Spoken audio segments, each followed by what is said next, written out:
কি আছে x² - 8x + k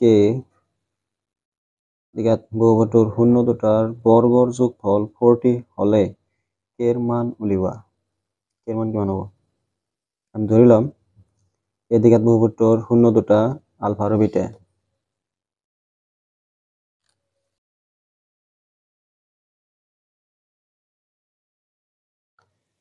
x² - 8x + k দিঘাত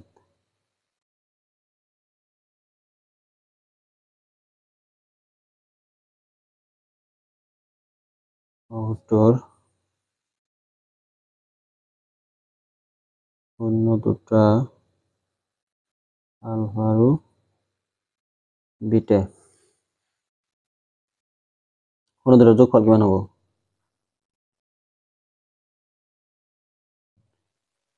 শূন্য দুটার যোগফল আলফা প্লাস বিটা বোঝায় শূন্য দুটার যোগফল সূত্র হচ্ছে -b/a। ইয়াত a এর মান হয়েছে 1, b হয়েছে -8, c হয়েছে k ধ্রুবক। আলফা প্লাস বিটা b এর মান b এর মান হয়েছে -8, এর মান হয়েছে 1, মাইনাস প্লাস 8/1 = 8, অর্থাৎ শূন্য দুটার যোগফল হয়েছে 8। আর শূন্য দুটার পূরণফল কিমান হবে? শূন্য দুটার পূরণফল আলফা ইন্টু বিটা c/a।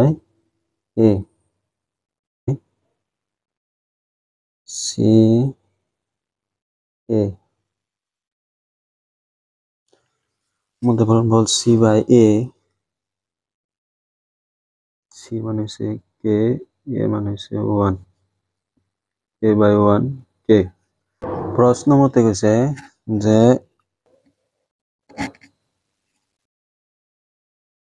বহুপদটোর শূন্য দুটার বর্গর যোগফল, শূন্য দুটার বর্গর যোগফল, তার মানে প্রশ্ন মতে আছে alpha square plus beta square বর্গর যোগফল দিয়ে আছে 40।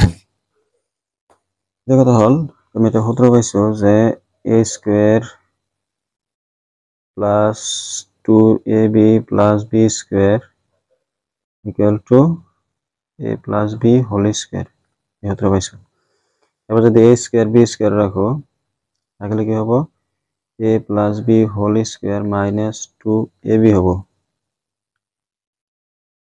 a²b², আমি একটু পরে সূত্র লিখতে পারি। এটা হচ্ছে alpha plus beta whole square minus 2 alpha beta equal to 40।